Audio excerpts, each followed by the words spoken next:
Hoy, uban ni na po ko nyo sa akong bisyo na wa man dyan nagsugo ani nagsakit-sakit ram jud sa lawas. Laliman ba po kang ultra marathon naman iyang gi apilan 50 km limang ka ana perting layo gikan sa SM to Ampayon and then isulod pa gyud mi didto sa Matinaw high school or elementary ba to. Nga grabing elevation nila dinhi silang 50 km 408. So didto padaan makutas na gyud ka. So before gyud ta nagpa-register ani, naghuna-huna sa gyud kog moapil ba ko ani kay di ba jud ni siya lalim 50 km pa naman. Huna-huna aha 50 km. Nagmuna kay kog human atong 42 km nako na full marathon niya. Mo ultra marathon ang babae. Asa nagkuhag lakas na siya. Huy.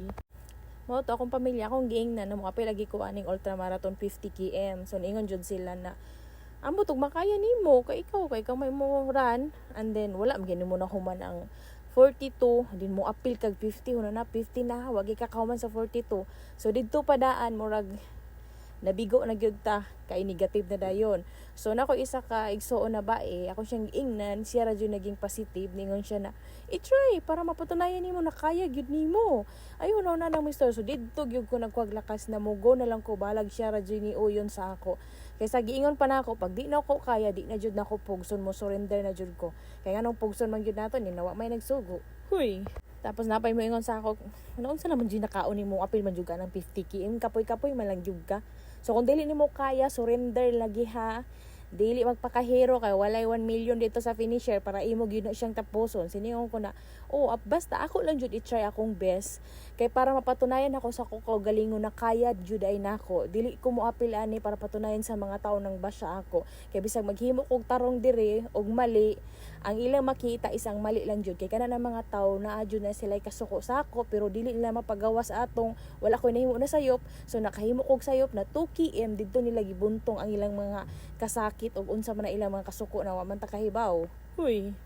Mao na makaingon ko tanan problema tanan kasayupan nato na jud na sa mga rason nganong gihatag na sa ato para maging matatag ta ba kung kaya bagyud nato ang mga istorya sa mga tao kay naman jud mga makahimo lagi tag sayop na dili pa ta makabalo na sayop dito tong gihimo pero pag nahimo na nato di ta makarealize na mali dito no pero nganong gibuhat man to nako. So tanan sayop na jud siya rason para sa ako is na jud ko nakuha na lesson nato na kailangan bisag unsa na gyud ka sakit kailangan jud nimo magpadayon jud ka sa finish line na wala ka naghimo og dili mao kay para maging fair gyud ang tanan. And then didto pod nako na kuan na gihatag ni sa ako para katong mga tao na naging plastic sa ako and then nagpanggapang la na amigo lagi nako sila, mga amiga nako sila, pero pagkasayop nako didto nanggawas ilang mga tinuod na batasan na mga plastic di ay. Huy. Bisan pag nakadungog kung na mga marites na hala si Justin Rater kato kung isa kay og tricycle sabay katawa na pina ha ha ha ha kana bang murag something na bully na mo yung pag hala ni apil siya ultra marathon kay ngayon di ay ang ako buot pasabot kung masayop ang tao wala na day karapatan mo balik para patunayan sa kaugalingon nako na kaya day nako nakitang tanan makahimo jud tag sayop pwede ta mo balik pero ang atong sayop na nahimo dili na nato usbon kun dili ato itama so ganon. So nakaingon pog ko sorry ha kay dili ko paras new perfect tao ra pug ko na nagkamali.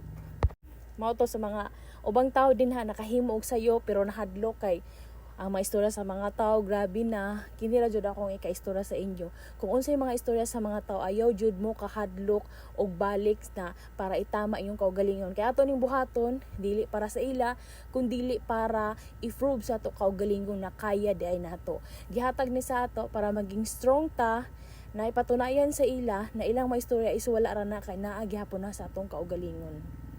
So nanaday ko sa 30th km dire. So hapit na gyud ta. So ako na feel dire no grabe na jud kasakit. Hapdos na jud ang ako mga bagtak, ako mga lapalapa. Nagsugod na gyud siya kabikog pero gipadayon jud nako kay mo surrender gyud ko ani makaingon gyud ko na useless tanan ako gusto na mapatunayan sa akong kaugalingon. Kay naman jud usahay na kanang magpadalay bitaw ta sa atong gibati sa atong hunahuna pero kung gikapoy na ta sa atong tiil sa atong hunahuna sundo na lang nato sa atong kasing-kasing na natay gustong patunayan.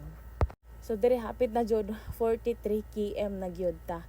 So nakaingon na gyud ko dire hapit na gyud sa pag hapit na no, para jud ko kahilakon kay nakaingon ko na kaya juday na ako. Pero nganong nakabuhat kog ingato na sayo. Pero wala ko ingon na nagmahay ko. Nagpasalamat na ko kay naa jud toy rason. Gihatag to sa ako para mas maging strong pagyud ko. So kini balikan na jud ni siya pa SM. So excited na jud kayo ko dinhi. So kato nagwa sa akong Strava, totoo kini ayo jud mo pamilo kay basig na ana poy nilupa din ha. Sa bagay sa basta natay mahimo na tarong, dili jud na siya mag-trending. Pero makahimo tag sayop mo to ipakanat jud ninyo. Kay inyong gibantayan man gud sayop pra gyud sa tao. Dili nyo makita ang tarong nagibuhat kay sayop pirmi kay kamo maoy perfect. So mao to sa tanan ng basya ako, daghang salamat, naging strong pa ko. Huy.